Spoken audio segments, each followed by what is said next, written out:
Boa tarde a todos e todas, bem-vindo ao KPMG Risk Journey de 2022.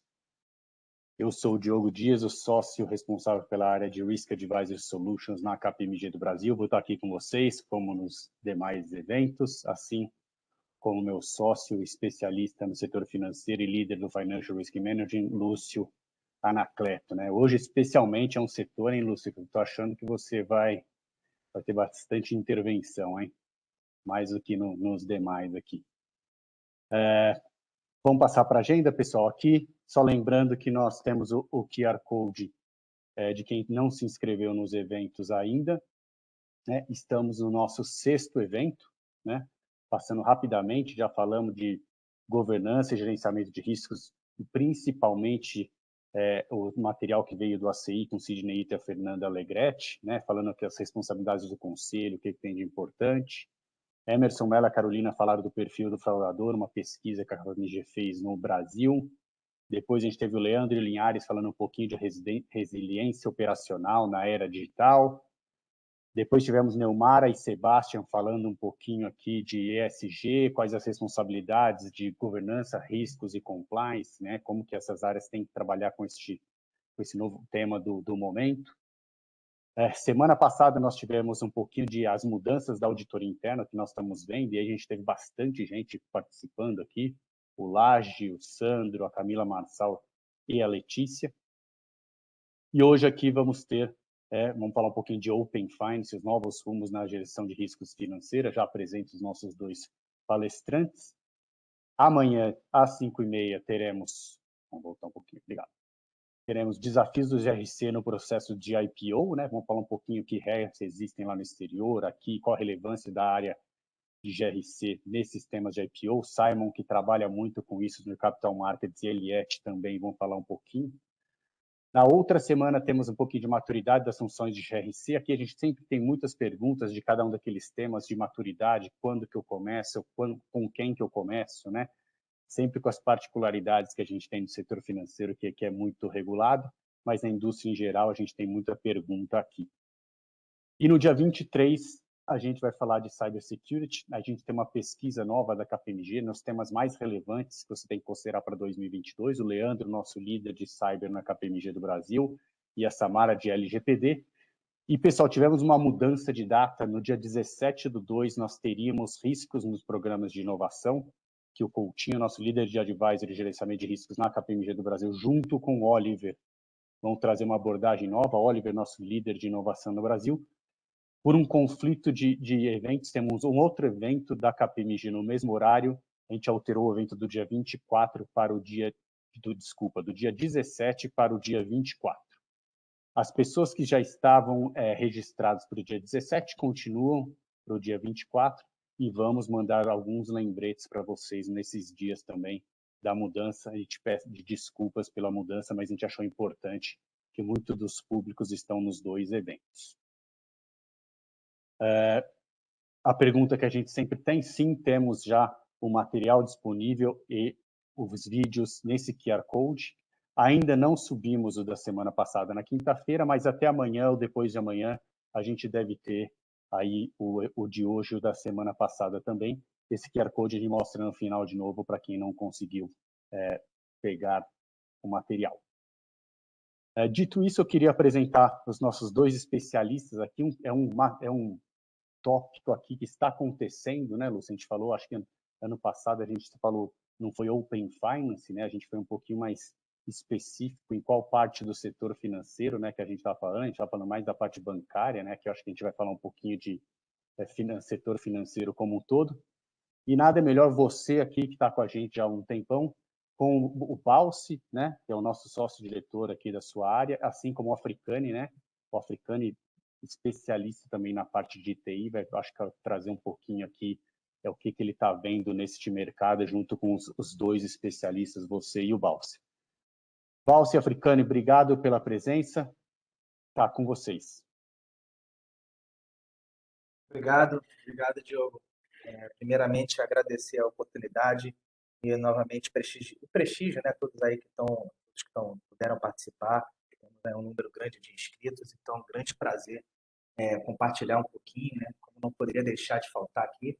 A gente vai trazer alguns números, não somente conceitos, mas também perguntas interativas. E já começo com a primeira pergunta interativa que está na tela, e ela tem tudo a ver com esse pensamento, né? Quais são os desafios e valor agregado, né? Então, dentro de desafios e valor agregado para a Open Finance, a gente dá um passo atrás e tentar entender o que é esse nome, né? Essa expressão, o que ela quer dizer. Aqui, quando a gente está falando de Open Finance, a gente está falando de conjunto obviamente, de regras e tecnologias que, de uma forma um pouco mais robusta, ela trata o compartilhamento de informações de serviços, produtos relacionados a serviços financeiros de uma forma geral, né? Então, a gente tem muita coisa aqui a ver com inovação dentro do meio de serviços financeiros. Quando a gente vai para os desafios, a gente passa primeiro por centralização de informação, né? Então, se a gente tem aí, por exemplo, uma questão de como que a gente vai abrir, né, ter uma estrutura aberta, estruturas financeiras, a gente tem uma expressão chamada de open everything, né, de tudo aberto, né? Isso quer dizer que a gente tem a questão de, por um lado, compartilhamento de informação, cuidado com a privacidade de dados e algum regulador, alguma estrutura monitorando isso. Então, a gente tem a questão da centralização e também de compartilhamento de dados. Aspectos regulatórios, então você tem uma jornada para a implementação, então isso é um movimento que a gente percebe global, então a gente vai passar caso a caso para explicar um pouquinho como isso começou, mas no final do dia você tem um procedimento regulatório por trás, né, uma evolução, e que não para aqui, né? Então a gente estamos completando, na verdade, um ano, então, assim, isso de fevereiro, de implementação desse modus operandi de Open Finance no Brasil, e a gente já percebe aí que outras jurisdições, outros países já vinham implementando isso. Já está um pouquinho na frente do Brasil em termos de prazos, né? Mas a gente completou um ano nessa estrutura. Agora, quando a gente vê em valor agregado, muita coisa aqui, né? Quando também o assunto é inovação com tecnologia dentro de serviços financeiros. No final das contas, a gente quer o quê? A concorrência, né? Melhores preços e facilidade nos usuários. Então, a gente tem uma questão de comodidade dos usuários, né? Facilidade, velocidade, experiência dos usuários, que modifica um pouquinho com estruturas relacionadas ao Open Finance, desburocratização, né? A gente sempre reclama muito que o Brasil é um país que tem muita questão de burocrática, então, de repente, se você tem um mecanismo de aceleração, de velocidade nas estruturas de pagamento e soluções que facilitem o dia a dia, sempre são bem-vindas. Então, você tem aí a questão de um pouco de valor agregado, no final das contas, muito associado à inovação, tecnologia, desburocratização, esse tipo de coisa, né? E, obviamente, quando a gente fala sobre a Open Finance, eu acho que é importante colocar aqui também que a gente fez uma publicação recente, né? A gente tem um podcast aí, e a gente explorou muito essa questão da atuação do Open Finance, o que é importante trabalhar, né? São os aspectos tecnológicos, regulatórios e modelos de negócio. Então, além dos aspectos tecnológicos e evolução regulatória, você tem a questão de mudança de comportamento, de hábito, de modo de pensar das empresas, como é bastante difundido aí em inglês, né? O mindset. Como que você altera os modelos de negócio para eles ficarem compatíveis com as estruturas sugeridas por uma jurisdição que adota um mecanismo aberto de negociação para estruturas de pagamento e produtos financeiros. Quando a gente fala de pagamento, talvez eu esteja colocando como um dos pilares aqui, né? Mas a gente tem outras coisas. A gente tem quando a gente fala de Open Finance, a gente está falando de todas as estruturas de produtos financeiros. Ainda tem investimentos, por exemplo, né? Então, é uma coisa bem ampla quando a gente vai olhar o todo. E aí, vamos dar uma olhada lá fora, né? Então, a gente teve uma discussão pesada em 2018 no Reino Unido. Então, lá, acho que a vanguarda talvez estivesse lá, né? E o tempo passa, o que a gente percebeu foi que a gente teve aí 3 milhões de usuários ativos no sistema, né? Nos primeiros anos do Open Bank lá, em 2021, até 2021. E agora, quando a gente compara dezembro de 2020 com dezembro de 2020, a gente teve uma alteração de cerca de 60% de aumento, mas ainda assim foi questionado um número muito pequeno de usuários, né? E também, assim, não por ser uma jurisdição, obviamente, que tem menor quantidade de pessoas do que no Brasil, que é um país de dimensões continentais, mas você percebe também que tem a questão, novamente, comportamental, de como a gente incorpora esse modelo de negócio. E aí foi explorado muito a questão do conservadorismo, né? As pessoas, de repente, não gostariam tanto de sair da zona de conforto, não gostariam tanto de estar associando, estar, por exemplo, compartilhando dados pessoais para, de repente, entrar num mecanismo como esse de Open Finance. Então, tudo isso, aspectos culturais, acabaram sendo bem importantes e, assim, a gente percebe que acaba sendo um obstáculo, né, quando a gente está falando de uma estrutura tão sofisticada como o Open Finance, né? A gente tenta aí, no final das contas, criar uma disrupção do que a gente estava acostumado antes. Então, é sempre normal que exista aí um período de acomodação, adaptação, e a gente está vendo isso também aqui no Brasil. Então, assim, a gente percebe que tem vários países trabalhando esse conceito de uma forma ou de outra, vários estágios diferentes. Vários estágios diferentes. O Brasil, por exemplo, quando a gente fala de Open Finance, a gente tem Open Banking, Open Investment, Open Insurance. O Brasil, dentro de Open Insurance, que é a parte de seguros, está entrando na vanguarda, ele está um pouco à frente dos outros. Então, você vai perceber que tem jurisdições que, para determinado assunto, está um pouco mais avançado que outros, mas, no final das contas, está todo mundo no mesmo barco. Todo mundo no mesmo barco, porque 2018 foi ontem. Tempo, acho que a gente perde um pouco a noção do tempo, especialmente com pandemia, né, as coisas se aceleram, mas 2018 não faz tanto tempo assim se a gente parar a pensar. Então faz ainda mais a questão de tecnologias disponíveis, né? Hoje a gente tem mais tecnologias disponíveis do que tinha anteriormente. Isso tem tudo a ver com a evolução desse tipo de proposta, desse tipo de estrutura, né?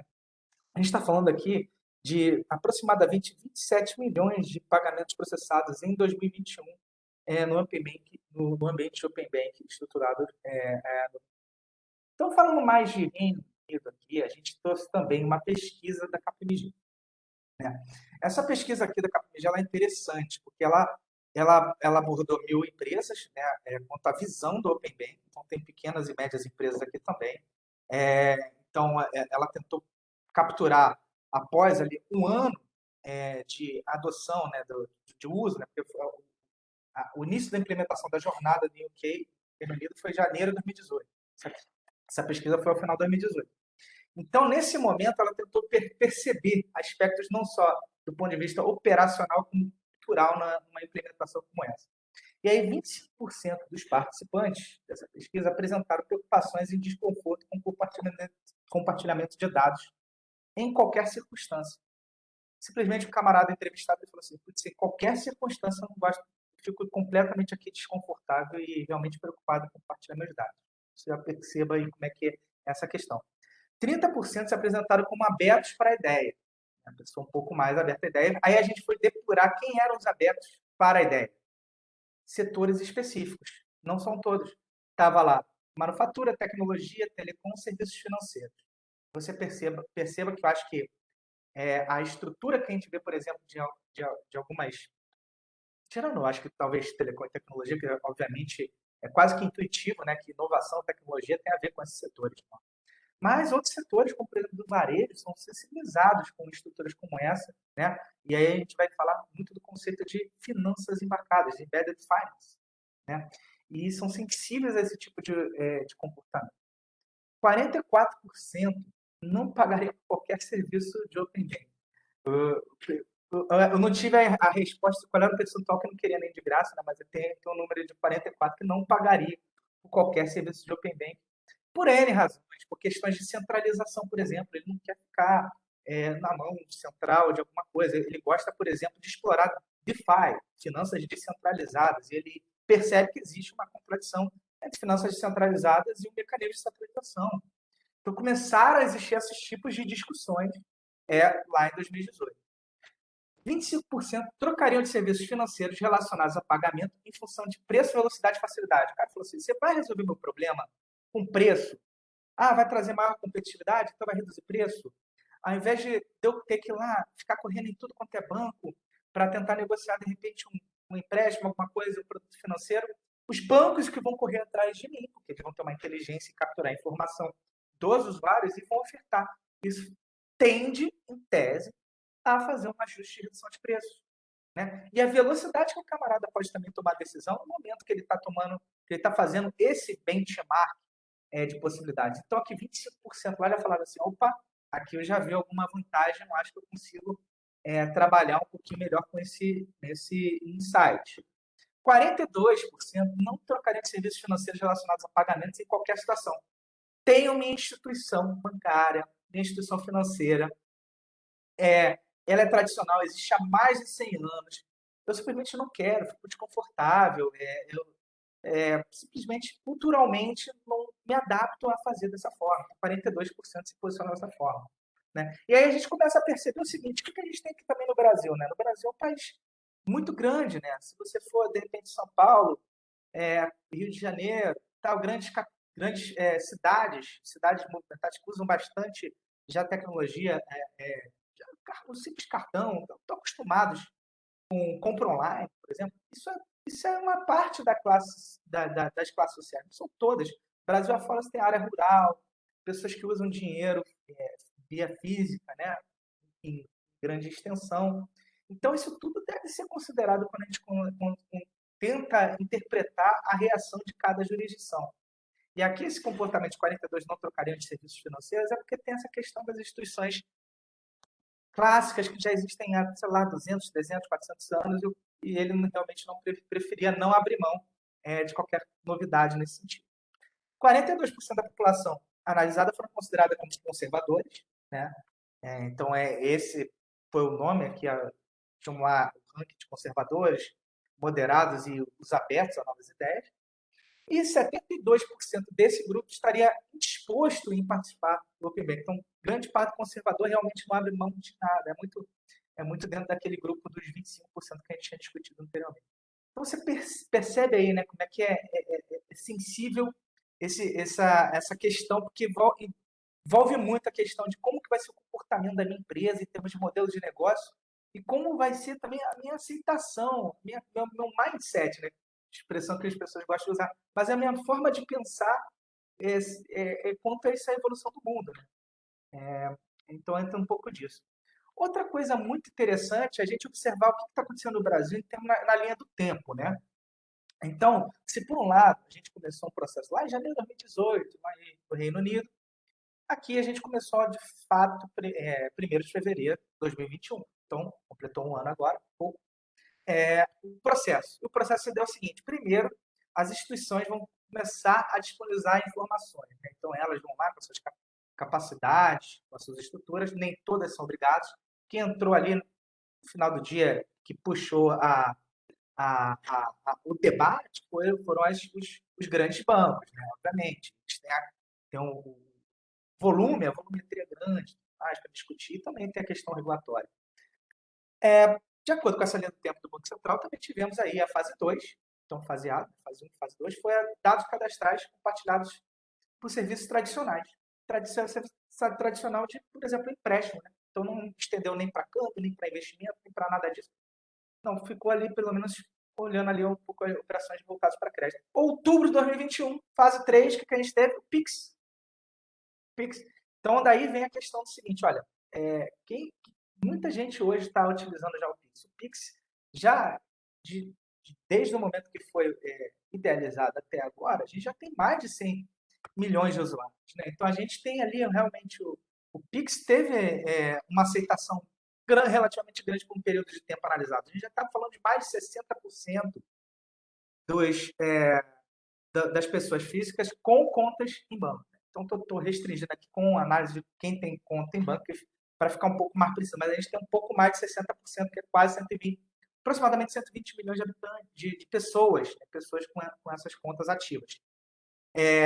Então, a gente teve esse grande divisor de águas, que eu acho que foi o grande estímulo quando as pessoas realmente também começaram a ver o Pix entrada gradual dos arranjos de pagamento e tudo mais. Né? Fase 4, dezembro, 15 de dezembro, onde a gente começou a trabalhar a questão dos APIs, né? Que é a Application Programming Interface, que é, obviamente, os dados compartilhados sobre produtos de investimentos de previdência, seguro, câmbios, como que isso vai ser processado, né? Então, a API seria, na verdade, o mecanismo de como compartilhamento de informação é processado. Então, essas estruturas seriam organizadas a partir desse momento, dessa fase. Né? Então, a fase 4 começou em dezembro de 2021 e agora ela é desmembrada, né, para uma outra pequena jornada que vai terminar em maio de 2022, né? Esse modus operandi, você destrincha aqui em março alguns elementos, como seguro e previdência complementar aberta, atualização, aí depois vem arranjo de pagamentos com a questão das maquininhas do cartão, que vai ser 11 de março, aí operação de câmbio, 18 de março, aí depois 25 de março, com contas de depósito, a prazo e outros produtos com natureza de investimento. Então, quer dizer, a gente sai da linha azulzinha, que era o Open Bank, que era focando elementos, produtos tradicionais, e começa a se expandir. Em paralelo, correndo por fora isso, começou em dezembro o movimento do Open Insurance, que tem uma lógica parecida com a questão das fases. Ela parece muito com a fase 1, 2, 3, só que a fase 1 foi iniciada também em dezembro, 15 de dezembro de 2021, do Open Insurance, e tem outras fases distribuídas ao longo de 2022, sendo setembro de 2022 a parte de sharing, que é a parte de onde os dados cadastrais, onde as partes de dados cadastrais são compartilhadas, e a parte de services, que é para dezembro de 2022, onde realmente a gente vai perceber esse movimento de serviços e como que isso vai se destrinchar em termos de compartilhamento de dados. Então, assim, existe um desenho, um processo evolutivo. É difícil a gente colocar que vai estar todo mundo utilizando 100% disso da noite para o dia. Então, existe um movimento, acima de tudo, cultural e de uso, desuso nessa questão. E aí a gente entra em como conecta isso com questões de governança, gestão de risco, controles internos, compliance, afinal de contas, a gente está no fora aqui de GRC, né? Governança Service Compliance. Então, já na largada, a gente já sabe, tem que ter ajuste de modelo de negócio. Se a gente está em novos tempos, novos meios de fazer coisas diferentes, a gente precisa ter um ajuste aqui de modelo de negócio e adaptação de carteira de clientes. Então, isso aqui é um ponto importante. Outro ponto importante é a oferta considerando inovação, tecnologia e compartilhamento de dados. Como que eu adapto a organização do compartilhamento de dados de forma segura? Lembrando que esse compartilhamento de dados proposto no Open Finance não é uma coisa que você vai compartilhar dados e já era, caiu na rede. Né? Não é bem assim. Você vai compartilhar dados até o momento que você queira fazer isso. Existe a possibilidade de regresso. Então, existe um cuidado muito grande, o próprio regulador está tendo um cuidado muito grande com isso. Realmente é um negócio muito sensível. Né? Comunicação com clientes e barreira cultural. Novamente, observamos que barreira cultural, a questão do modo como a gente percebe as coisas, as diferentes gerações influenciam na fluidez de como uma jornada como essa pode ser processada. Outra questão importante, organização e segurança do dado e informação, de como que você, dando com questão de compartilhamento de dados, também faz o serviço de curadoria disso, para manutenção. Aspectos de evoluções regulatórias, porque a gente tem agora uma jornada regulatória, mas não é chegar lá em chegou o final do ano, de dezembro de 2022, acabou, pronto, acabou, não tem mais nada. Não, muito pelo contrário, eu acho que ainda vão vir mais jornadas regulatórias associadas a essa estrutura, essa proposição.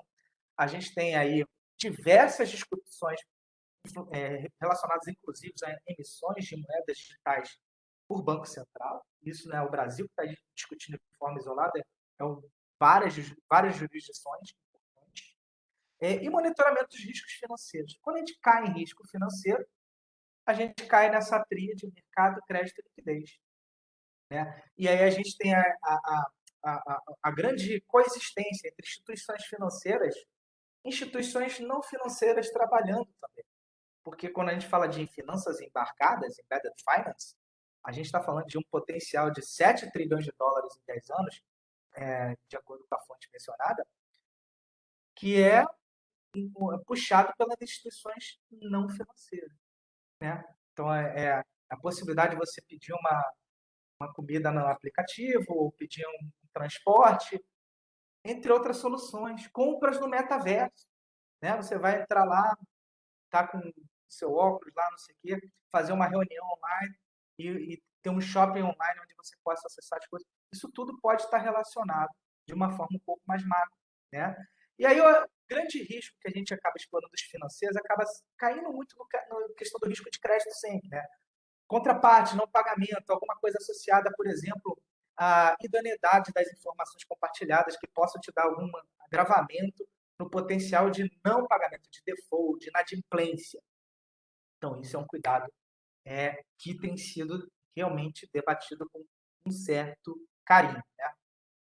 Né? Avançando um pouco e voltando nessa lógica da jornada, quando a gente vai falar de pagamentos e tudo mais, a gente tem esses três elementos agora aqui falando. Ativos digitais de um lado, ou seja, a gente tem, por exemplo, o Bitcoin descentralizado, né? Grande movimento aí para o smart contracts, né? Contratos inteligentes, operacionalização em blockchain para criar dinâmica, velocidade, qualidade, capacidade de registro. Então, quando eu falo de ativos digitais, estou falando de token, NFT, Bitcoin, altcoins, terreno no metaverso, enfim, estou falando de ativos digitais de forma mais ampla. E a gente tem outra caixinha que é o CBDC, que é o Central Bank Digital Currency. Né? Então, o Open Finance ele tem ali um enredo importante que correlaciona com isso. Porque eu tenho o Banco Central inicialmente do Brasil lançou um paper em julho de 2018 discutindo as ideias, e hoje já existem estudos de caso para trabalhar a questão, mas o PIX, por exemplo, é um elemento importante que talvez crie aí uma certa adaptação para o que pode vir a ser lá na frente o real digital. E hoje existe uma grande discussão sobre o real digital no Brasil, o dólar digital nos Estados Unidos. A China agora, nos Jogos de Inverno, ela testou em alguns em pontos específicos, né, com com estrangeiros, né, funcionamento da moeda. Bahamas adotou já, né? E por outro lado dos ativos digitais, você vê, por exemplo, El Salvador discutindo que agora vai adotar o Bitcoin como moeda. Então você perceba, né, que tem jurisdições indo para um meio, jurisdições indo para o outro, mas no final das contas estão todas com a mesma ideia. Alguma coisa tem que mudar. O mundo está evoluindo e a gente precisa ter alguma coisa que desburocratize, crie velocidade, tenha um contexto grande de inovação. Trabalho com contratos inteligentes, trabalho com blockchain, porque tanto você usar um ativo digital, tanto usar o CBDC, você está trabalhando com contratos inteligentes, com blockchain. Então tá aí. Novos meios de pagamentos, alternativas que hoje são bem trabalhadas, eu acho que talvez aqui no Brasil seja muito forte com o Pix, e isso seja um mecanismo, podem surgir outros meios, especialmente com a questão de finanças embarcadas e tudo mais. Então, algo que não somente esteja no colo das instituições financeiras. Mas, para explorar um pouquinho mais o assunto novos meios de pagamento, também queria chamar aí o Africane para talvez destrinchar um pouquinho mais o tema.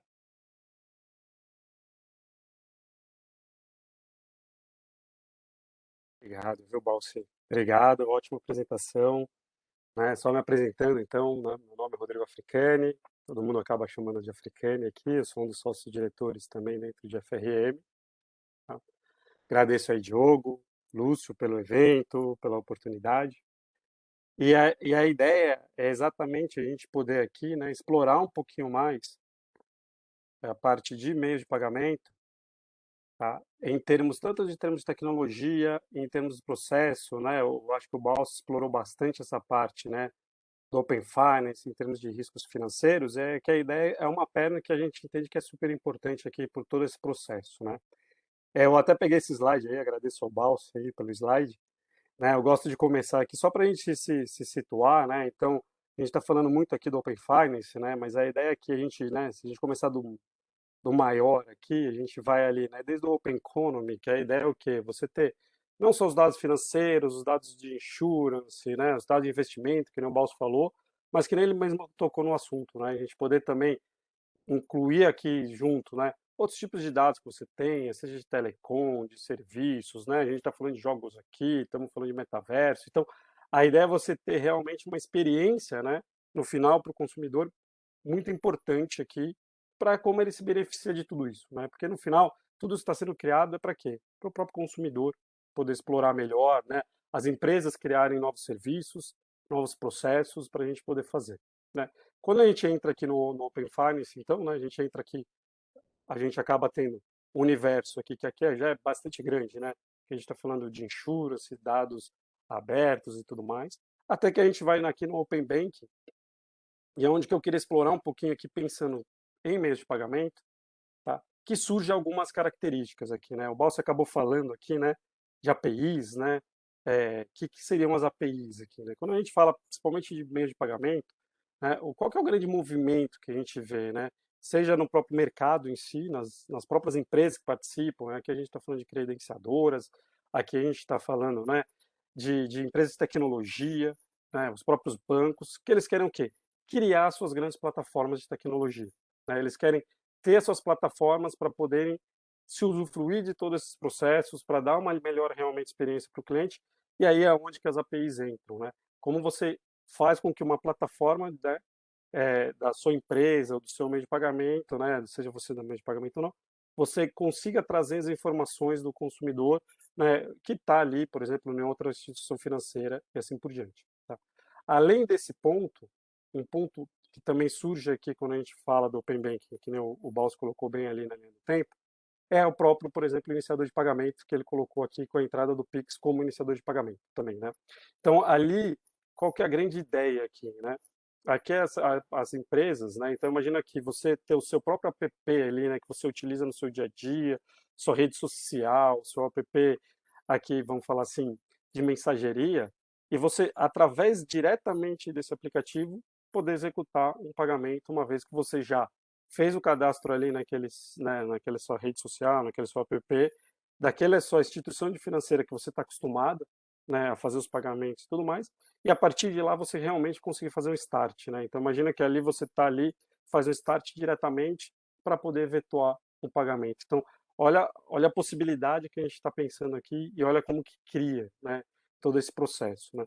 E aí para explorar um pouquinho, pensando, né, em relação a essa parte mesmo de meio de pagamento, é que eu queria até trazer como que a gente chegou até aqui, né? Então, aqui, né, eu não vou passar um a um aqui, mas a ideia é a gente ir lá atrás, né? A gente, o Brasil utilizando, né, basicamente dinheiro e tudo, mas a gente começa lá em 68 ter o primeiro cartão, né? O papel em plástico, né? O famoso plástico, né? A gente tem realmente a ideia dos primeiros cartões do Brasil. Ali em 1980 a gente tem as associações com os bancos, e aí os bancos, né, passam a emitir esses cartões, então já dá um peso melhor ali, né, no processo, né? A gente já tem, né, até a capilaridade desses grandes bancos, a gente pensando nesse processo. Olha que maluquice, né? Se a gente pegar lá ainda nos anos 80 ali, a gente tem a primeira criação dos terminais eletrônicos, né? Então, a pessoa poder pegar o plástico ali, tirar, sacar o dinheiro, né? Imagina como que é. Mas tudo isso aqui começa a se consolidar muito mais a partir do plano geral e a gente ter realmente uma economia estável, né? Então, não sei, né? Eu imagino que alguns aqui, né? Eu era pequeno também e tudo mais. Imagina que você entrava, né? O pessoal ganhava ali, principalmente o salário, ia diretamente ali, né? Seja no seu varejista, no seu comércio, gastava para fazer aquelas compras grandes mensais. A partir do plano real, você tem uma estabilidade, você começa a realmente conseguir se planejar, né? Então você começa a criar ali sua estrutura, você consegue acreditar ali, pegar seu cartão de crédito, pensar numa compra mensal e assim por diante.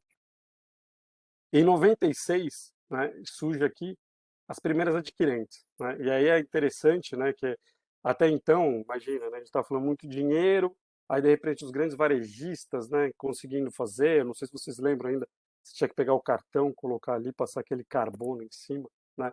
E com as primeiras adquirentes a gente começa a surgir a ideia das maquininhas. Então você tem as máquinas ali, né, vamos falar assim, no cliente final, ali no próprio comércio, onde você consegue realmente explorar ali, né, o pessoal passar ali a máquina e fazer, né? Num primeiro momento, né, você tem a credenciadora A, né, para bandeira A, você tem a credenciadora B para bandeira B, mas isso já traz um ganho absurdo, que é quando a gente coloca exatamente a tecnologia, né? Quando a tecnologia começa a entrar no processo, você os ganhos que a gente começa a explorar bastante aqui, né? E aí, em 2000, a gente vê esse aumento bem rápido de tecnologia. Tá, e aí é onde que a gente começa a ver, né? Os cartões chipados, então você já tem as adquirentes, com o cartão chipado você coloca, né? Isso traz uma segurança, né? Traz uns processos. Essa parte de tecnologia, na verdade, vai até os dias atuais, né? Então a gente começa ali, seja com a tecnologia, né, do cartão chipado, até hoje em dia a gente tem o relógio onde a gente já consegue fazer, né? Cadastrar e você fazer seu pagamento diretamente pelo relógio, né? E Só que esse mercado, né, como ele está crescendo, cresce muito. Em 2008 vem a autorregulamentação, junto com ele, em 2010 começa a quebra dos monopólios, né? Então, naquela ideia que eu comentei, né, STA, você der a credenciadora de cliente A para bandeira A, credenciadora B para bandeira B, aqui a gente começa a ter já uma quebra desses monopólios, onde você começa a entrar outros tipos de credenciadoras, tá? E, inclusive, ali entra também a Lei 12.865, que ajuda muito nesse processo, que é quando a regulamentação passa a ser pelo Banco Central. E aqui o Banco Central tem uma preocupação muito grande de fazer tanto o uso da tecnologia quanto a disseminação desse processo, né? Então ele cria ali as estruturas, né, de IPs, né? Então instituições de pagamento. Então você começa a ter aquela ideia da conta digital, aparece aqui os neobanks, aparece novos tipos de meio de pagamento, né? Então você tem aqui não só as contas digitais, né, como eu coloquei, mas você também tem toda uma parte que a gente chama de facilitador de pagamento. E aqui dentro de facilitador de pagamento, né, nessas estruturações do Banco Central em relação a IPs, surgem os neobanks, surgem os gateways de pagamento, né? O que é o gateway de pagamento? Então, é aquele comércio que ele tem lá um processo que ele se transforma num comércio e-commerce e aí ele quer, por exemplo, no seu e-commerce poder receber, ou seja o seu cartão, seja o seu Pix, seja os novos meios de pagamento, né? Então, que nem o Boss colocou bem, até de repente eu quero receber cripto, eu quero receber boleto, né? Então, essa é a ideia, por exemplo, do meio de pagamento. Outro, outro personagem que surge muito aqui também, por exemplo, é os próprios marketplaces, né? Então, imagina aquela ideia, você tem empresas, né, principalmente empresas de tecnologia, né, que a gente consegue o quê? Juntar várias empresas, colocar ali numa única estrutura e disseminar aquilo ali rapidamente, né? Então, aqui, por exemplo, né, surge aqui, né, ainda mais com o advento aqui da pandemia, as necessidades. Então, imagina, é o restaurante de bairro que só vendia ali a sua comida e, de repente, ele está dentro do marketplace vendendo a sua comida ali, por exemplo, para um delivery e tudo mais, tá? Até que a gente chega aqui nos anos, né, 2020, e é onde a gente entra aqui o Pix, né, muito bem colocado aqui pelo Balso. Então, assim, a gente entra na estrutura do Pix até a gente realmente chegar aqui no iniciador de pagamento aqui, né, já com o Pix e com o Open Bank. Então, aqui, né, até a gente separou aqui uma pesquisa, tá? Eu quis colocar aqui só para a gente ter uma ideia, tá? Que é exatamente como que está hoje, né? Então, olha como, né, como a gente sai ali só do cartão e a gente passa aqui, né, a ter vários meios digitais. E aqui, por exemplo, né, você pega aqui, né, a pesquisa, só para a gente ter uma ideia aqui, a gente hoje, por exemplo, ninguém fala mais que trabalha com dinheiro para ser o seu meio de pagamento, né? E é uma coisa realmente transformadora aqui, né? E aí, junto com isso, né, com o Pix, somado aqui com essa estrutura de Open Bank iniciador, olha o potencial que a gente vê nesse mercado.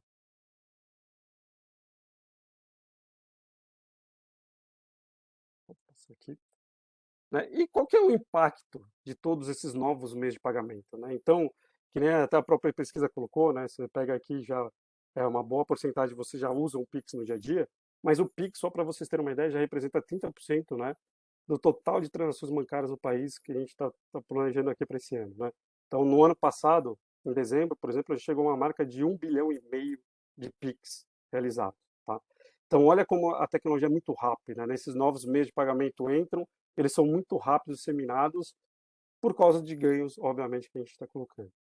O Pix já é maior que o próprio TED Doc, então, né, você lembra lá atrás, né, para você fazer uma transação, né, para outra pessoa, você tinha que entrar no seu aplicativo do banco e a opção que você tinha é fazer uma transação, né, diretamente de um banco para outro, né? Óbvio, né, aqui cada um tem sua particularidade, tem sua necessidade, óbvio que o TED, principalmente quando a gente pensa no mundo B2B, é super importante, mas aqui a ideia é mostrar os impactos que ele está trazendo, né? Outro ponto super relevante aqui, né, quando a gente fala que meios de pagamentos digitais, tal, hoje já o celular já representa 51% das transações bancárias, né, e que a gente consegue pensar aqui e estruturar, tá? Em 2020 aqui, só para a gente ter uma ideia, o número de transações online cresceu 80%, óbvio que a pandemia aqui influenciou bastante, tá? Mas ela também traz aqui uma característica, né, de como é um meio ali, né, que a gente pode falar sem volta, né? Então, olha, né, a gente está falando aqui de Open Finance, que se integra com a parte né, de meios de pagamento e como isso já está interligado e até onde que a gente pode chegar, né? Aqui, só para ter também uma ideia, aqui, quando a gente fala de outros meios, né, digitais, né, que eu falei, cartão, seja o cartão físico ou, por exemplo, o cartão de aproximação, hoje em dia, já, só para vocês terem uma ideia, já cresceu 456% o pagamentos com cartão de aproximação, né? Então, aqui, é só para trazer, né, realmente para vocês terem uma ideia desse impacto real dos meios de pagamento quando a gente junta, né, toda essa estrutura, mais aqui colocando Open Bank, Open Finance e assim por diante. E o que que a gente pode esperar com tudo isso, né? Qual que é os grandes pontos aqui que a gente pensa, né? Seja para a nossa empresa em si, né? Seja para a empresa que vocês estão, ou seja também para uma empresa de meio de pagamento, como que a gente consegue entrar. Então, a primeira coisa ó, que a gente vê de cara é uma melhora na competitividade aqui ó, dos pequenos comércios, né? Então, como eu coloquei ali atrás, né? Lá desde aquele movimento do Banco Central lá de 2013, né? Com as novas regulamentações, aqui a gente surge pessoas, por exemplo, né, que nos próprios subadquirentes, empresas específicas, por exemplo, estão preocupadas com o pequeno varejista, né? Então, aquela coisa, os grandes adquirentes, eles tinham, né, acabava por causa da capilaridade, tinha que focar realmente, né, nos, por exemplo, grandes varejistas, e os pequenos comércios ainda precisavam muito naquela linha, né? Receber o dinheiro, receber cheque. Agora não, a gente já tem tanto empresas específicas pensando nisso, e quanto o próprio, por exemplo, o Pix com a entrada aqui, né? Então, olha como que isso vai mudar, realmente está mudando o mercado e é muito rápido, tá? Quando a gente pensa nisso. O próprio ponto aqui que a gente já comentou um pouquinho, o próprio aumento do comércio eletrônico, né? Então, seja ele pelas próprias características aqui, né? A gente está falando dos processos que são criados, então das empresas, né? Seja empresas aqui fintechs, né? Que a gente pode colocar de marketplace, seja empresas de gateways que a gente está colocando aqui, né? Que dá uma capilaridade também, mas todo esse processo realmente é algo que a gente vai alocar aqui, né? E um ponto que é super importante para mim, que aí, por isso que eu acho, né, que eu gosto muito dessa parte de meio de pagamento, né, e também dessa parte aqui, quando a gente integra tudo isso, né, e com essa evolução tecnológica até o Open Finance e o Open Bank, é a contribuição na inclusão financeira da população, tá? Que aqui realmente é algo que consiga fazer com que as pessoas entrem no processo, que as empresas se aproveitem cada vez mais, que as empresas criem processos específicos, né, que a gente colocou aqui. Tudo bem que a gente tem um público segmentado, né, mas ninguém aqui respondeu, por exemplo, que usa mais o dinheiro para pagar, né? A gente sabe que até para a própria pandemia, né, 23 milhões de pessoas, né, até pela ajuda ali do próprio governo, das ajudas que teve durante o processo, acabaram virando pessoas semi-bancarizadas, né, então elas tiveram lá que fazer seus registros, né, nos bancos oficiais ali para poder receber os seus benefícios, tá? Mas isso realmente é algo que a gente entende que faz toda essa mudança e todo o processo, tá? Com tudo isso, né, o que que a gente vai ter no final das contas, né? E aqui é um aumento de competitividade entre, né, aqui a gente está falando entre os bancos, mas não só os bancos, quando a gente pensa bancos financeiros, né? Então a gente está falando aumento de competitividade entre os neobanks, os bancos, né, os processos de meio de pagamento, as empresas que participam desses processos, né? E aí não tem uma volta, né? As empresas aqui todas, né, vão ter que se adaptar, vão ter que evoluir e vão ter que tirar o melhor proveito aqui pensando como fazer. E eu, no final das contas, para quê? Para a gente ter uma taxa, né, uma redução de taxa de juros aqui e todo esse processo também para as pessoas se usufruírem, tá bom? E aqui, pensando, né, em tudo isso, né, e até corroborando um pouco o que o Balsi falou, né, qual que é o impacto, então, quando a gente pega tudo isso, né? Então, estamos falando aqui, né, todas as alterações de meio de pagamento que a gente sai, né, que nem eu falei lá do cartão e a gente chega aqui, né, do iniciador de pagamento, né, aonde que está todos os impactos para as empresas? Tanto as empresas, né, que a gente está falando direto, que vão utilizar os meios de pagamento, como as próprias empresas que estão participando desse processo, né? Quando a gente fez essa pesquisa aqui, né, que eu puxei essa pesquisa aqui do Mindset, é, para 68% das empresas, óbvio que o maior risco aqui, né, de tudo isso que está vindo aqui, é a própria parte de fraude de segurança, né? E aí a gente está falando, né, é, processos totalmente digitais, meios de pagamentos, né, estruturas digitais, né, estamos falando das APIs, dos processos que a gente está colocando aqui, né, seja você poder liberar e receber, né, e aí você tem que ter o ponto a ponto. é importante aqui, até o próprio regulamento, o regulador, né, tá participando desses processos. Então, como o Balso colocou bem, né, quando a gente pega principalmente, por exemplo, o Open Insurance, a gente está sendo até vanguarda, e é uma coisa legal que o próprio regulador está participando do processo. Então, ele traz uma segurança também ali, ele traz uma garantia em relação a isso, mas óbvio que o desafio continua sendo imenso aqui, né, as empresas para poder fazer. Para 56% também das empresas, segundo o grande tópico aqui, quando a gente pensa nessa parte de riscos e controles, é a própria parte de transformação digital, né? E aqui não tem jeito, né? Que nem eu falei, né? Desde o pequeno varejista até o grande varejista, eles vão realmente precisar se estruturar aqui e partir para um processo digital, né? Então, alguns movimentos, né, que nem o Balso colocou, são bem interessantes, né? Você vê os grandes varejistas entrando nos processos, né, de virarem também bancos digitais, virarem financiadoras. Então, é aquela ideia assim, você tem que maximizar o máximo possível, né, monetizar o máximo possível daquele seu cliente. Seja criando novos produtos, seja aproveitando de todos esses processos, novas tecnologias, para você poder tirar o melhor proveito. Tá. E o terceiro pilar aqui, quando a gente coloca, né, em termos disso, é a própria parte regulatória, né? Então, que nem eu coloquei, é importante, né, o próprio regulador estar participando de novos processos, mas a gente sabe que ele vem com uma carga aqui que as empresas vão ter que começar a se adaptar, né? Então, que nem eu coloquei, né, o próprio estrutura, né? Agora existe a estrutura de IPs, né? Então, seja ela um iniciador de pagamento, seja uma conta digital, só que quando você vê um varejista, por exemplo, se transformando também num banco digital, ele precisa passar por todo esse processo normativo, que é super importante. E é aqui eu vejo, né, que nesses três grandes pilares, são pilares que a gente vê e atua diretamente com as empresas direto, né? Então, a gente sabe que vai ter, né, até uma palestra aqui, né, no próprio parte aqui, por exemplo, dessa parte de cyberfraude e tudo mais, mas eu vejo esses três pontos aqui como três pilares realmente super importantes para as transformações aqui da empresa e as adaptações necessárias ao Open Bank e toda essa parte de meio de pagamento. Tá? Aqui eu vou juntar um pouquinho desses três, né, que eles vão dar um volume muito grande, né?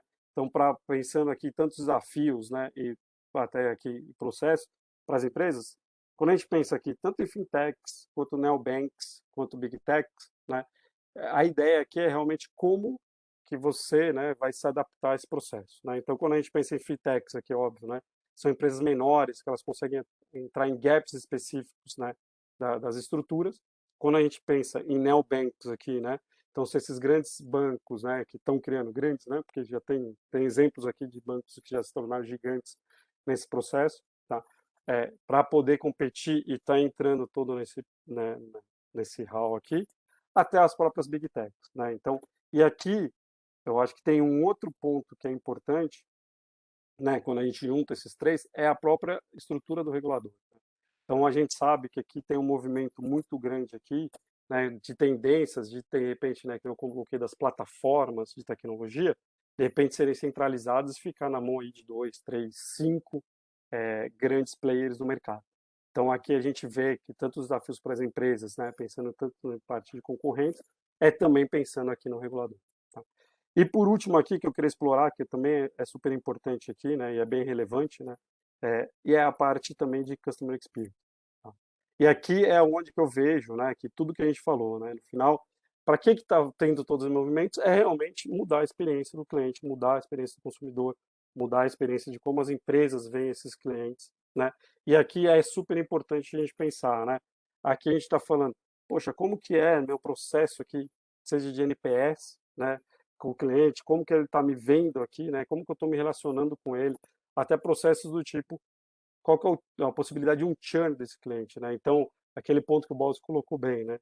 Até então, a gente, né, os grandes bancos, né, a gente, né, como consumidor, ia atrás dos grandes bancos e tudo mais, né? Agora, a ideia aqui é que até se inverta esse processo, né? Então, aqui você tem que realmente pensar, estruturar, tá? Então, só para fechar aqui, como falar uma conclusão, né, em cima de tudo isso que a gente colocou, eu acho que os grandes pontos aqui que a gente quer é mostrar que tanto, né, o Open Banking, o Open Finance, ele veio, ele tem uma evolução muito rápida. Quando a gente pega essa parte ainda de payment, é algo super importante, né, porque ele ajuda tanto numa parte, né, como eu falei, seja na empresa final, seja das próprias empresas que estão no processo de meio de pagamento aqui, tá? como também a gente tem todos esses pilares aqui, né, de governança, risco e compliance, pensando principalmente nesses três grandes tópicos, né? Fraude e segurança, toda essa parte de transformação digital, até essa parte regulatória que é super importante, tá? E aí, queria aproveitar aqui, né, Lúcio, passar para você aqui para a gente poder pensar aqui o que a gente tem aqui de desafios, o que o pessoal também, eu queria entrar um pouquinho aqui para a gente poder ver perguntas do próprio pessoal. Muito bom, Rodrigos. Rodrigo e Rodrigo, né? Dupla. Pessoal, eu convido a todos aí que estão nos prestigiando para fazerem as perguntas aqui pelo chat, para a gente poder tirar aqui o máximo de proveito aqui de conhecimento dos nossos palestrantes.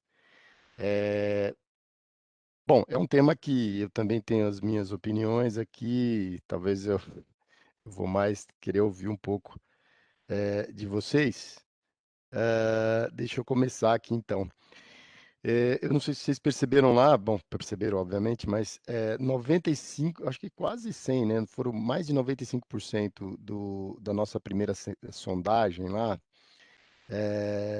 respondeu que se sente desconfortável em compartilhar seus dados financeiros, né? Na segunda sondagem, acho que na segunda sondagem, nós tivemos que também mais, quase 90%, trocaria o seu prestador de serviço financeiro por conta de preço e velocidade, né? Eu queria fazer uma pergunta para o Africane, e aí você pode complementar, Balsi. Eu tive lendo essa semana nós temos uma publicação que é o Pulse of Fintech, né? Foi publicada no mês passado, 2021, relacionada a 2021. E lá diz que de acordo com a pesquisa, que os neobanks têm ofertado 42% a mais de features, né, de funcionalidades nos seus mobiles do que os bancos tradicionais e tem uma velocidade maior. Isso é de acordo com a pesquisa, né? Então a gente tem aí as fintechs e os neobanks com um crescimento bastante expressivo.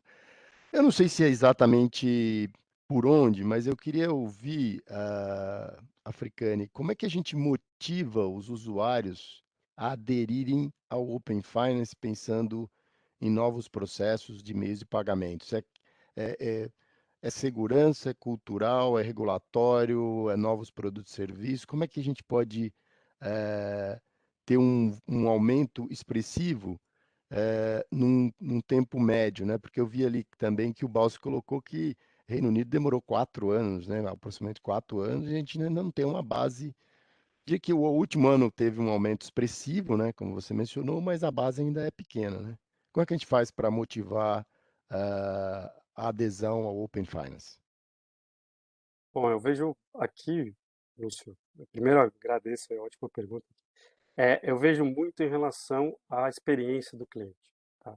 Então, não adianta, né? Para o cliente poder entrar aqui, ele poder querer compartilhar seus dados, tem muito a ver com a experiência do cliente. Então, né, aquele exemplo, né? Então, vamos falar aqui, né? Imagina, 2 anos atrás, se a gente fosse fazer um churrasco aqui entre a gente, provavelmente a gente ia todo mundo junto ali, né, no supermercado para poder fazer uma compra e dividir ali na hora, né? Imagina que agora você consegue, né, uma única pessoa ir fazer aquela compra, voltar, por exemplo, e simplesmente ir lá no seu app, por exemplo, né, de mensagem que o pessoal está muito acostumado, mandar ali para a divisão lá das pessoas e as pessoas simplesmente com um clique, clicar ali, por exemplo, já aparecer você, eu poderia fazer aqui minha autenticação no banco que eu já cadastrei ali por detrás do app como iniciador de pagamento e com isso fazer, por exemplo, uma transferência. Então, assim, o primeiro grande ponto que eu vejo é realmente as empresas têm que trazer uma nova experiência. E aí, com isso, corrobora muito com aquela pesquisa que você falou, né? Que é os neobanks. Então, os neobanks, né, naquela linha que eu coloquei de plataforma, eles criaram suas plataformas todas novas.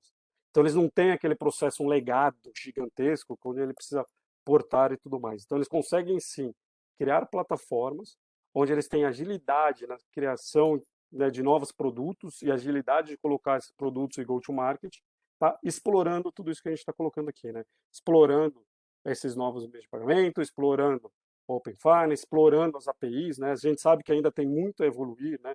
A gente ainda tem muito processo aqui, né, para ser criados aí nos processos end-to-end, que a gente fala em cima do Open Finance, né?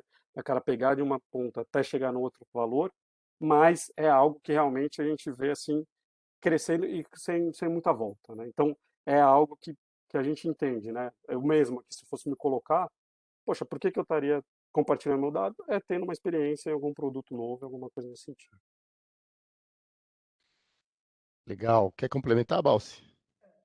Eu acho que, além da experiência do cliente, no final do dia, o cara também está preocupado com a questão do bolso, né? Se tem algum benefício financeiro, por exemplo, esses pacotes de premiações, né, bonificações que você tem, eventual compra, agora está muito comum, por exemplo, a questão do cashback, entre outras questões que você atrai o cliente, né, o consumo, pela experiência e pelo benefício material também. E eu acho que ele se sente muito confortável quando ele tem uma operação sendo feita de forma rápida e com menor nível de burocratização. O brasileiro, acho que mais do que muitas jurisdições, acho que ele é desgastado com a questão da burocratização. Então, isso é muito sensibilizado também, na ponto de vista do usuário. Não, legal, legal.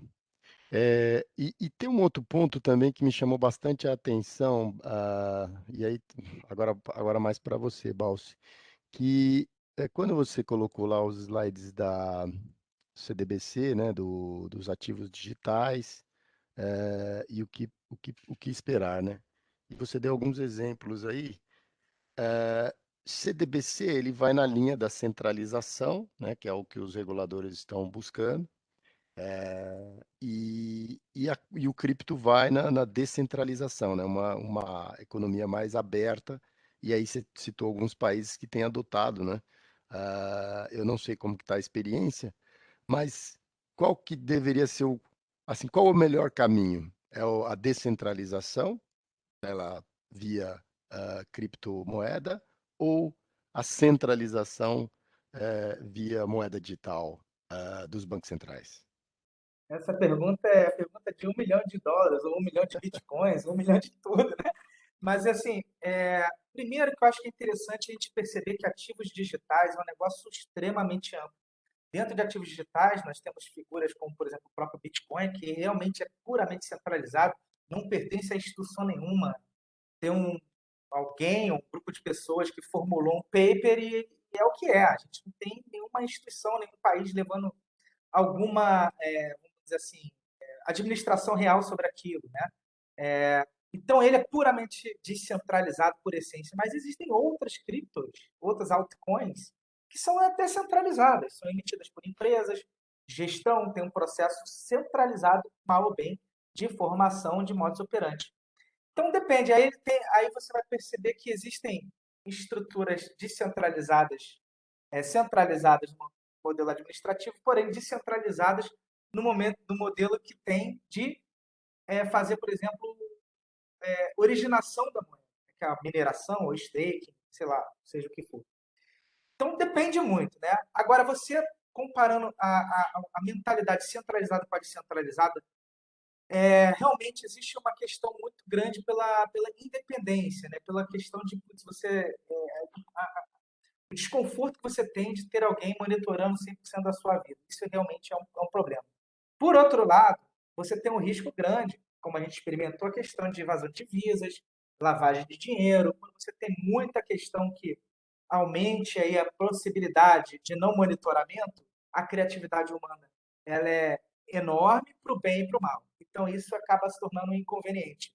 Aí eu acho que o CBDC, né, as iniciativas que estão sendo discutidas em grandes bancos centrais, como, por exemplo, teve aí a própria China, Brasil, Japão, a gente tem os Estados Unidos, grandes jurisdições debatendo no sentido de, tipo, olha, vamos pegar o que tem de melhor dessa tecnologia, que é blockchain, contratos inteligentes, procedimento de rastrear dados, informações, para a gente tentar lançar uma moeda digital que ela poderia se comunicada com as outras e tudo mais, e criasse uma harmonia e evitasse, por exemplo, lavagem de dinheiro, utilização para crimes e coisas assim, né?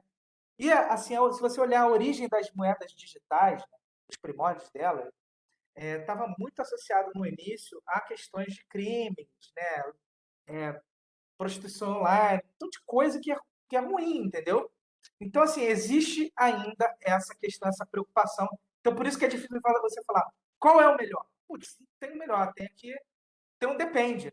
Depende da jurisdição, como a jurisdição vai controlar aquele meio. Se uma jurisdição, por exemplo, a gente tem protocolos que tentam desvendar, ajudar o problema na África de alguns países. Poxa, tem país na África que não tem bancarização. As pessoas não têm conta bancária, não tem nada. E se eu tiver um protocolo que gere uma moeda que o cara possa intermediar e conseguir intercambiar com uma stablecoin, uma moeda estabilizada, e eu conseguir realmente ter uma reserva de valor, que antes eu não conseguia ter porque não tinha moeda nenhuma, não tinha banco, não tinha nada. Então, putz, pode ser legal para aquela jurisdição ter isso, né? Então, depende, né? Depende do nível de cada jurisdição também. Legal, legal. Tem uma pergunta aqui, Africane, talvez você possa nos ajudar aqui com uma opinião. Na opinião de vocês, sem a implementação de outras camadas de segurança, o Open Finance tem potencial para piorar o cenário de vazamento de dados que o uso em larga escala do Pix vem gerando? Bom, essa pergunta é, primeira ótima pergunta aí. Eu vejo assim, Só, né? só para complementar, quem perguntou foi o nosso colega Marcelo Melquiades. Então, vai lá. Ótimo, Marcelo, obrigado pela pergunta. Acho que potencializar não é nem a palavra potencializar, né? Eu acho que assim, que nem eu coloquei, né? Eu acho que o processo regulatório aqui, né? As estruturas, né? Que o Banco Centrais estão preocupados aqui, né? Não só o Banco Centrais, todos os reguladores, é realmente trazer uma segurança para esse processo, né? E aqui a gente até tem um papel inverso aqui, né? Desde o começo, a gente tem os reguladores participando. Isso é ótimo para o processo, porque eles se preocupam muito com essa parte de segurança que traz realmente uma confiabilidade para o sistema. Tá? É óbvio que também, ao mesmo tempo, quando você tem mais players aqui, né, apesar que eles têm que estar passando por todo o processo regulatório, para entrar ali no processo ele tem que se transformar pelo menos numa instituição de pagamento e tudo mais, você tem o risco das próprias instituições. E aí eu acho que essas camadas de segurança que você coloca são super importantes estarem focadas nessa parte de instituições que estão participando do processo, né? Então, assim, as próprias APIs, elas têm a sua segurança, a te dar garantia, né? O próprio processo, né? Que, por exemplo, o Banco Central, que eles colocou do Pix, traz ali a estrutura de chave privada, chave pública, que ali é super difícil. No final, onde que estão os vazamentos? Acaba tendo muito mais nas empresas que estão ali guardando, por exemplo, as chaves e tudo mais. Então, essas camadas, sim, de segurança são muito importantes, né? Eu acho que não existe uma única camada, que você colocou, tem que ser várias camadas, só que isso tem que estar focado na cada instituição que está fazendo parte do seu processo, tá? Então não é somente não é a preocupação que putz, alguém vai atacar diretamente a API para ter, né? Eu acho que até a preocupação maior aqui que eu vejo é muito mais nessas instituições que estão fazendo parte do processo, tá bom? Legal. Só aproveitando, Africane, que tem uma outra pergunta aqui, nosso colega Felipe Negreiros, que também está muito próximo dessa aqui em relação à segurança.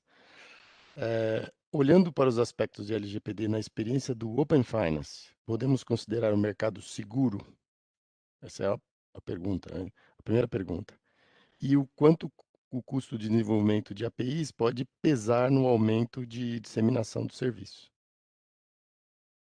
Não, obrigado. Bom, pensando aqui especificamente na primeira, eu não vejo assim o risco pensando no LGPD, porque é exatamente ao contrário aqui, né? Eu como usuário tenho que realmente dar liberdade, eu tenho que ir lá fazer o famoso opt-in, né? Fazer adesão para poder liberar aquele dado, inclusive quando vocês fazem, né, é ponto a ponto. Então eu falo que dado que eu estou liberando de um lado de uma instituição para que lado que eu estou liberando para o outro lado da instituição. Então, e nesse caso, pensando em LGPD especificamente, eu não vejo tanto o risco direto em cima dessa estrutura. De novo, eu acho que a resposta anterior já agrega em relação à segurança que cada instituição tem que ter dentro da sua própria empresa, né? E aí, em relação à segunda pergunta, tá, mais em relação ao próprio custo, né, das APIs, as APIs, aquilo que eu coloquei, né, no final, as empresas já estão migrando para essa estrutura de criar suas plataformas e APIs tendem a facilitar essa integração. tá? Então, quando você tiver a plataforma, você vai facilitar essa integração para você realmente acelerar o processo. É óbvio que, para que eu não coloquei, empresas que de repente têm uma estrutura muito pesada, legado pesado, ela realmente vai ter que se adaptar. Vai ter que criar essa estrutura, criar essa sua plataforma que vai atrelar custo a isso, tá? Mas eu vejo muito, né, e até na linha até que você tinha falado, né, dos neobanks, por que que eles acabam tendo criação, agilidade, facilidade? Porque eles criaram já a estrutura, inclusive quando criaram já pensando numa estrutura de APIs. Então você já cria a plataforma pensando, eu vou ter que me comunicar com vários processos, com várias empresas, com várias entidades, né, e assim por diante. Legal, legal. Uh, Balsi, eu estava pensando aqui, né? Você mencionou da questão da experiência lá. Sem o Open Finance, assim, pensando no modelo sem Open Finance, normalmente o cliente recorre aos bancos para negociação. Já com o Open Finance, o processo é invertido, né? Então, são as instituições que vão atrás do cliente. Existe pode ocorrer aí uma concentração de benefícios para bons pagadores?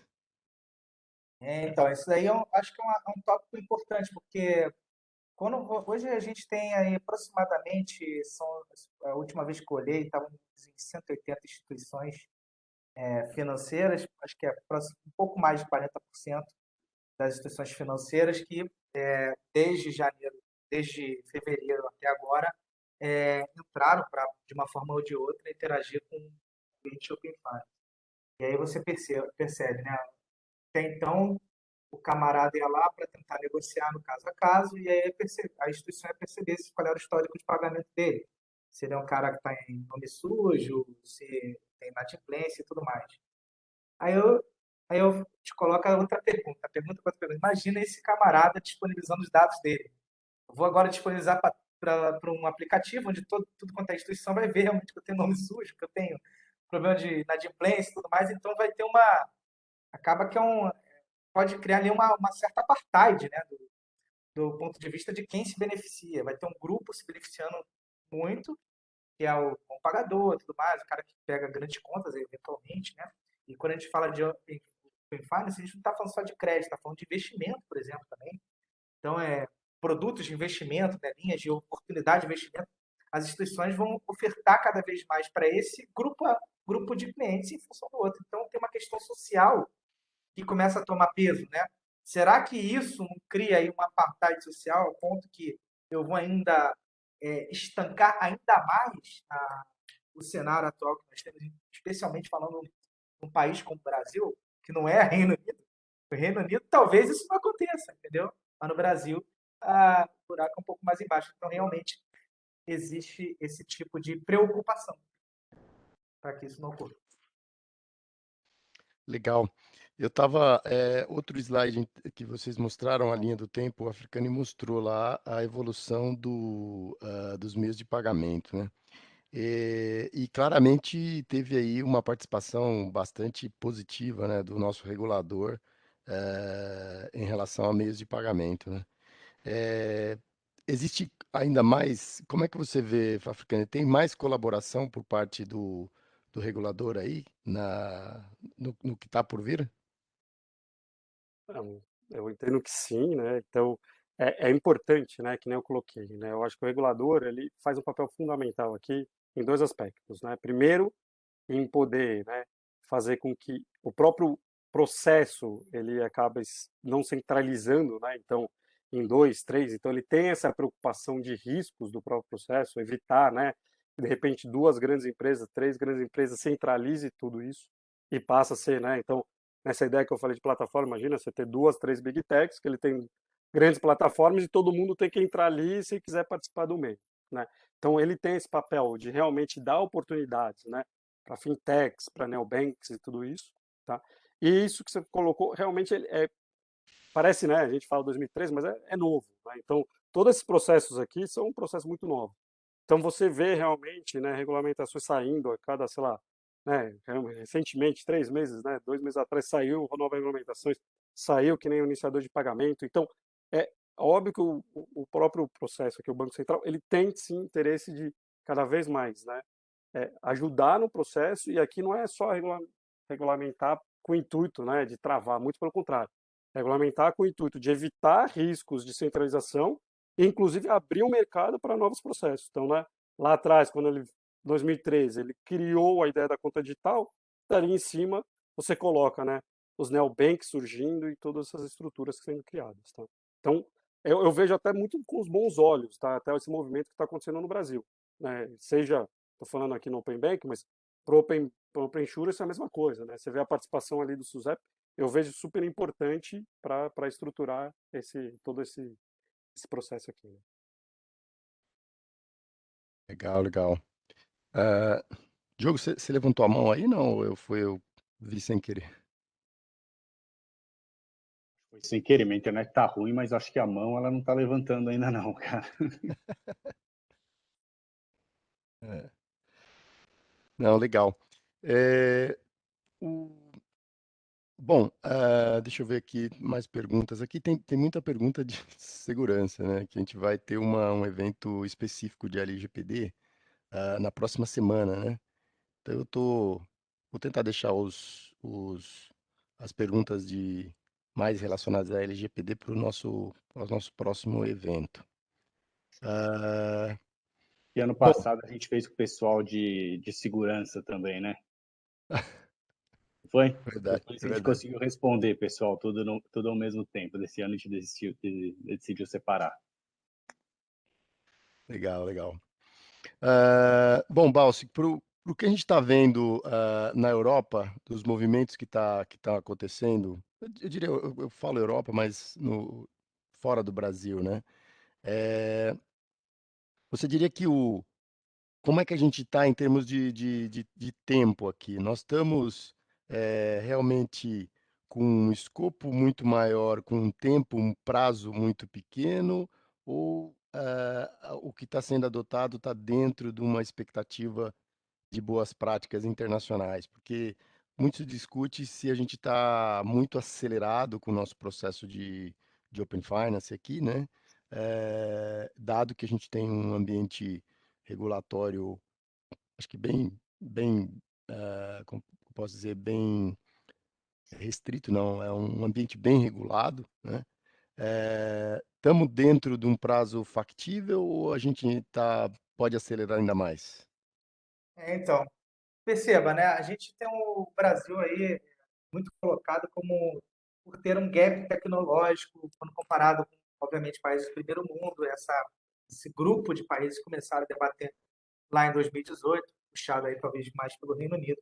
Então, obviamente, existe essa questão. Por outro lado, o Brasil é mundialmente conhecido como eficiência em sistema financeiro, né? A gente realmente é benchmark, inclusive, em algumas questões pontuais do modus operandi do nosso sistema financeiro.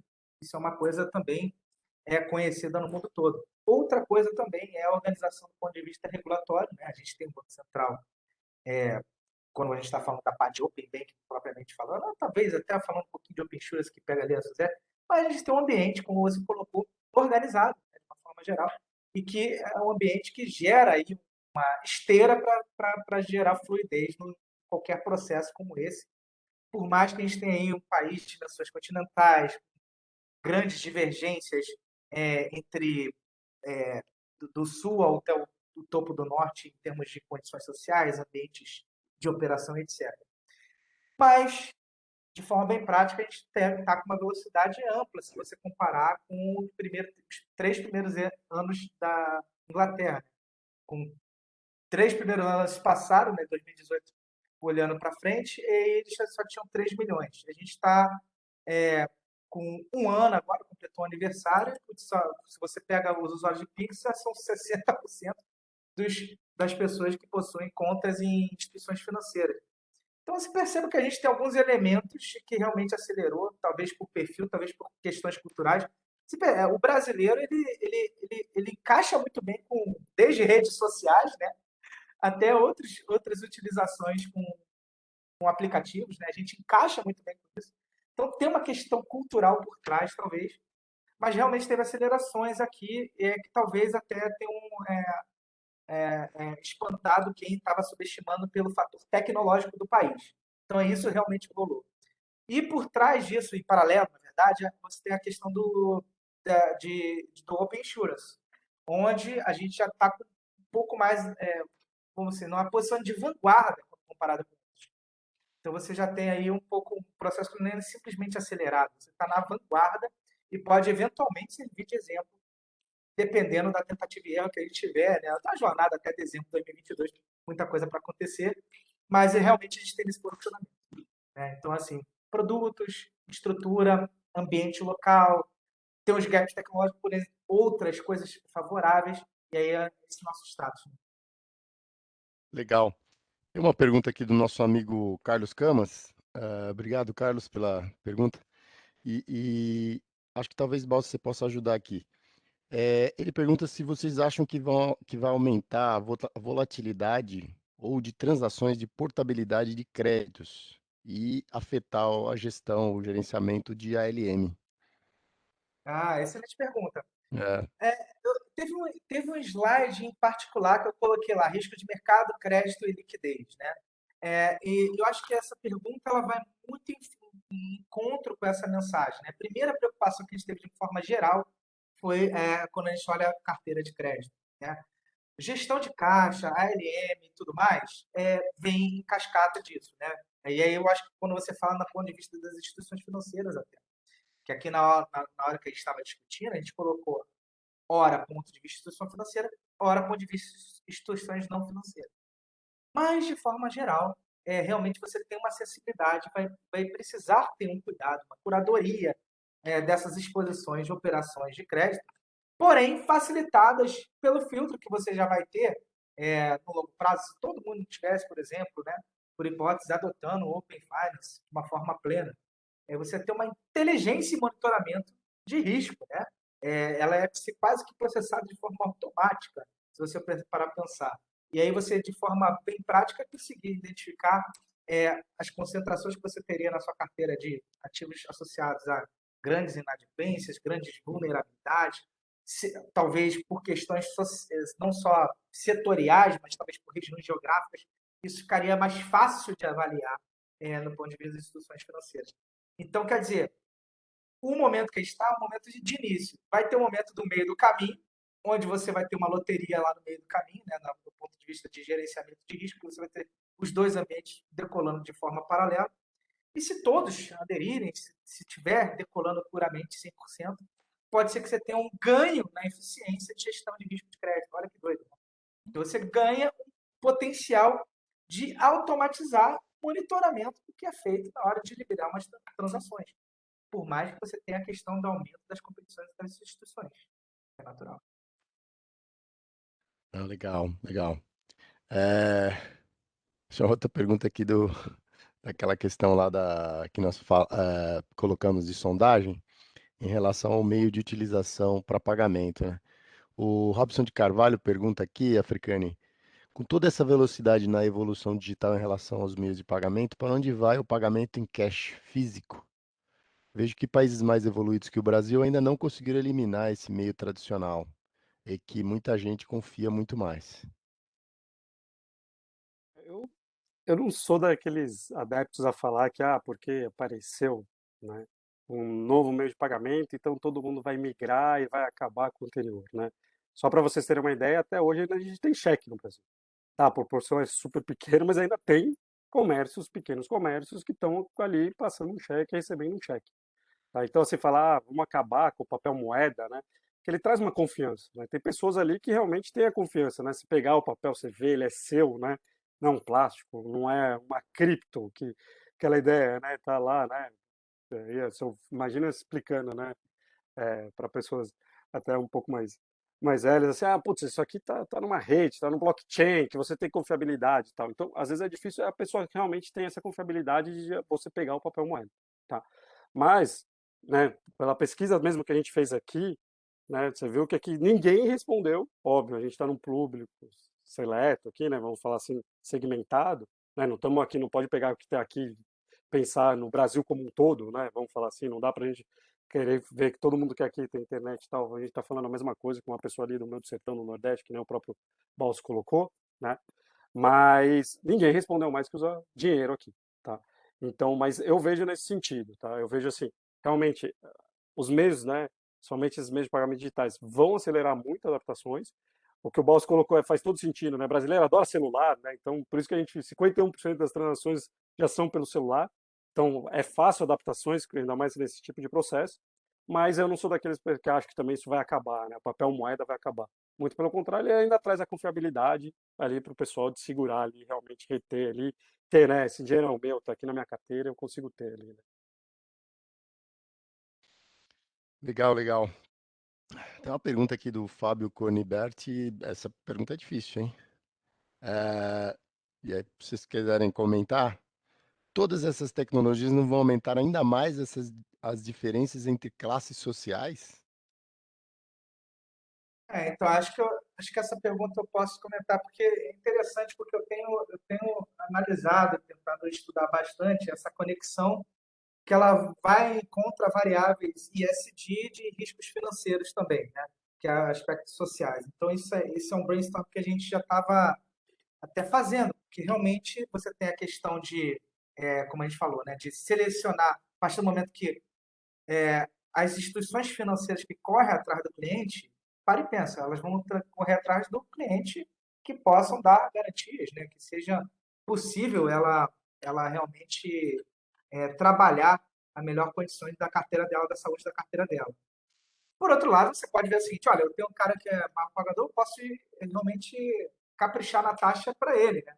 E aí todas as outras instituições vão estar caprichando na taxa ao momento que ele vai poder barganhar. Não, isso aqui é onde que eu vou para pelo menos poder parar de pé na minha operação de crédito com essa instituição nesse quase que uma teoria dos jogos na hora de você fazer a avaliação de desincentivos para onde que você vai na ponta de vista do banco e na ponta de vista do usuário, né? Mas, assim, é um cuidado que vai ter que ter, vai precisar existir em cada jurisdição. E por que eu falo isso? Porque uma coisa é você analisar o que aconteceu em UK, né? Olha o ambiente de lá, olha o nível social de lá, olha os gaps que nós temos lá. São bem menores, bem diferentes do que nós temos no Brasil. Então, no Brasil, a gente tem esses ingredientes. E a gente tem pessoas desbancarizadas no Brasil também. Tem pessoas que moram, sei lá, próprias tribos indígenas e tudo mais, né? Acaba sendo população também, nosso território brasileiro, mas que não possui conta, é uma opção. Então, tem várias pessoas também não bancarizadas no nosso país, né? E aí, como é que você lidar com isso quando você vai falar, tipo, 100% do país está utilizando o OpenFi? Não é, porque você ainda vai ter a questão social natural, inerente, independente de qualquer coisa, que é um problema social que a gente vem passando anos tentando resolver, melhorou nos últimos anos, mas ainda tem muita questão importante, né, no nosso país. Legal. Bom, a gente está chegando aqui ao final do nosso horário aqui. Diogo, quer fazer aí um encerramento? Quero sim, Lúcio, obrigado aí pela coordenação, acho que foi muito bom. Balse aqui, novamente, o professor Balse, né? Foi assim que ele foi apelidado ano passado, né? O africano a gente ainda não colocou mais um exemplo também bem didático, foi bem legal aí, né? Acho que está com bastante gente até esse horário aqui às 19 horas, então obrigado, Balse, obrigado, Africane. Lúcio, obrigado novamente aqui pela coordenação, foi muito legal. Pessoal, aqui está a agenda. Amanhã temos aqui desafios de GRC no processo de IPO. Quem não se inscreveu, o QR Code aqui. Espero vê-los todos amanhã.